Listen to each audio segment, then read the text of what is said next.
कुरिन्थियों के नाम संत पौलुस का दूसरा पत्र अध्याय 4 पद संख्या 7 से 15 तक। यह अमूल्य निधि हम में मिट्टी के पात्रों में रखी रहती है, जिससे यह स्पष्ट हो जाए कि यह अलौकिक सामर्थ्य हमारा अपना नहीं बल्कि ईश्वर का है। हम कष्टों से घिरे रहते हैं परंतु कभी हार नहीं मानते।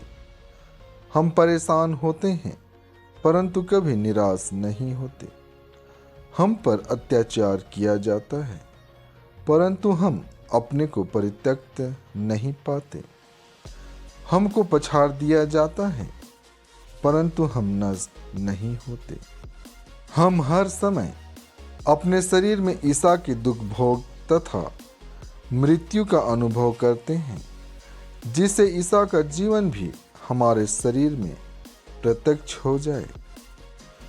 हमें जीवित रहते हुए ईसा के कारण निरंतर मृत्यु का सामना करना पड़ता है, जिससे ईसा का जीवन भी हमारे नश्वर शरीर में प्रत्यक्ष हो जाए। इस प्रकार हम में मृत्यु क्रियाशील है और आप लोगों में जीवन। धर्मग्रंथ कहता है, मैंने विश्वास किया और इसलिए मैं बोला। हम विश्वास के उसी मनोभाव से प्रेरित हैं। हम विश्वास करते हैं और इसलिए हम बोलते हैं। हम जानते हैं कि जिसने प्रभु ईसा को पुनर्जीवित किया, वही ईसा के साथ हमको भी पुनर्जीवित कर देगा और आप लोगों के साथ हमको भी अपने पास रख लेगा।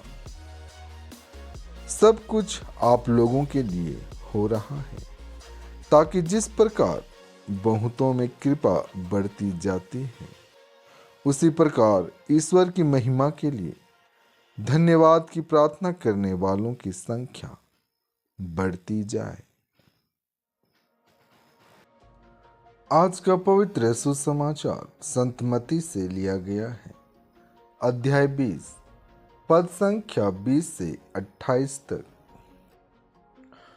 उस समय जेबेदी के पुत्रों की माता अपने पुत्रों के साथ ईसा के पास आई और उसने दंडवत कर उनसे एक निवेदन करना चाहा। ईसा ने उससे कहा, क्या चाहती हो? उसने उत्तर दिया, ये मेरे 2 बेटे हैं। आप आज्ञा दीजिए कि आपके राज्य में एक आपके दाएं बैठे और एक आपके बाएं। ईसा ने उनसे कहा, तुम नहीं जानते कि क्या मांग रहे हो। जो प्याला मैं पीने वाला हूं, क्या तुम उसे पी सकते हो? उन्होंने उत्तर दिया, हम पी सकते हैं। इस पर ईसा ने उनसे कहा, मेरा प्याला तुम पियोगे किंतु तुम्हें अपने दाएं या बाएं बैठने देने का अधिकार मेरा नहीं है। वे स्थान उन लोगों के लिए है जिनके लिए मेरे पिता ने उन्हें तैयार किया है। जब 10 प्रेरितों को यह मालूम हुआ तो वे दोनों भाइयों पर क्रुद्ध हो गए।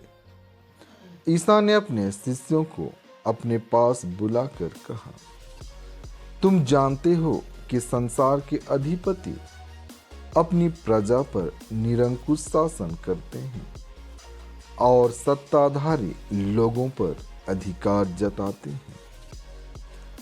तुम में ऐसी बात नहीं होगी। जो तुम लोगों में बड़ा होना चाहता है, वह तुम्हारा सेवक बने, और जो तुम में प्रधान होना चाहता है, वह तुम्हारा दास बने। क्योंकि मानव पुत्र भी अपनी सेवा कराने नहीं बल्कि सेवा करने तथा बहुतों के उद्धार के लिए अपने प्राण देने आया है। प्रभु के इन सुंदर वचनों के द्वारा आपको आशीष मिले। आमीन।